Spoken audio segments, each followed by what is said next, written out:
over with it, boys. Can you gain strength and muscle while losing fat? Let's cover it. We got the whiteboard out, so that's how you know it's an education video. Zeus is in the background of this video. He wants to make an entrance, so he's probably not going to have any commentary besides just panting. Can you do it? Can you shred fat and pack on strength and muscle at the same time?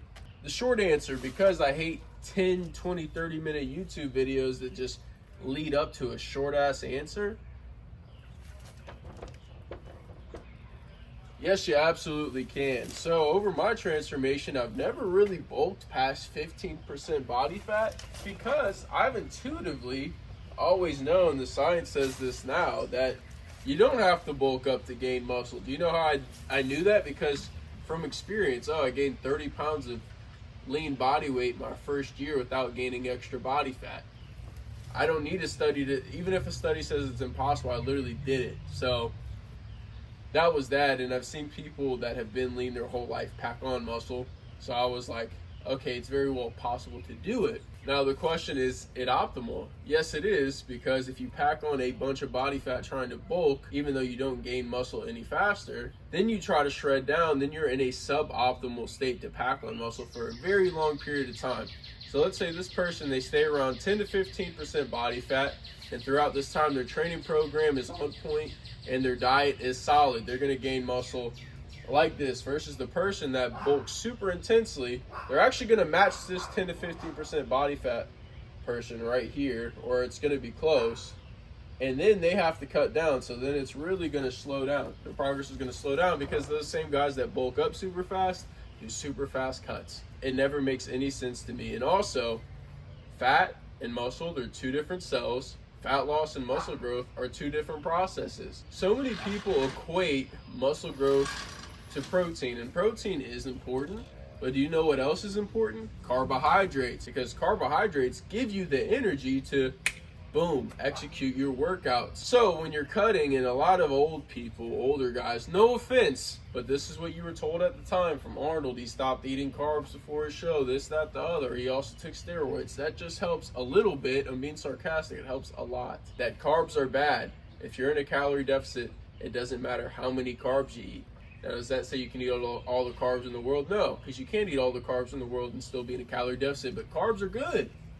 They help your performance, and when your performance is better in the gym, you pack on more muscle. The more strength you gain, the more muscle you're going to build, and vice versa.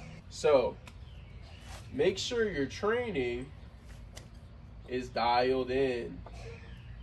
Notice how most of this video I didn't even use the whiteboard. I don't even really like writing on it too much. It's just for aesthetic purposes for this video.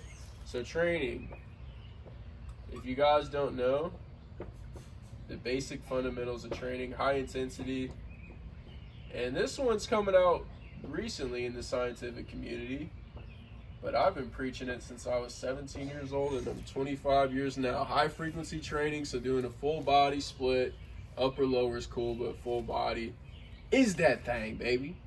So doing a full body split, high intensity training, that just means training close to failure. For you guys that don't know, means training until you can't do another rep, or very close to that. That's where that muscle growth is going to take place. Doing this at a higher frequency and not doing an insane amount of sets, because if you do, you're going to get super fatigued and not being able to recover. So lower amount of sets. I'd say anywhere from around 4 to 8 sets per body part per week. Me personally, I do even lower than that, because the way that I judge my training is what allows my strength to increase the fastest. And if I keep let's say I'm doing 4 sets for biceps per week, I hit a plateau, I drop it to 3, my strength increases faster, I'll keep it at 3. Let's say I start to plateau at 3 sets per week, and then I drop it to 2, and my strength shoots up even more, I will keep it at 2. That's how I judge, and that's how I make adjustments to my training. That's a whole other video, and that's stuff that I do for my clients. That's a whole other video in itself. So yeah, high intensity, high frequency training with a lower to moderate amount of sets. Lower to moderate, that's kind of like relative, so I'll just say, for me, this is what I do. 1 to 6 sets per body part per week whenever you are doing full body training with high intensity training close to failure to failure. Now, as far as carbs work, try to get around a gram per pound of body weight in carbs. That's going to be sufficient enough to power your workouts.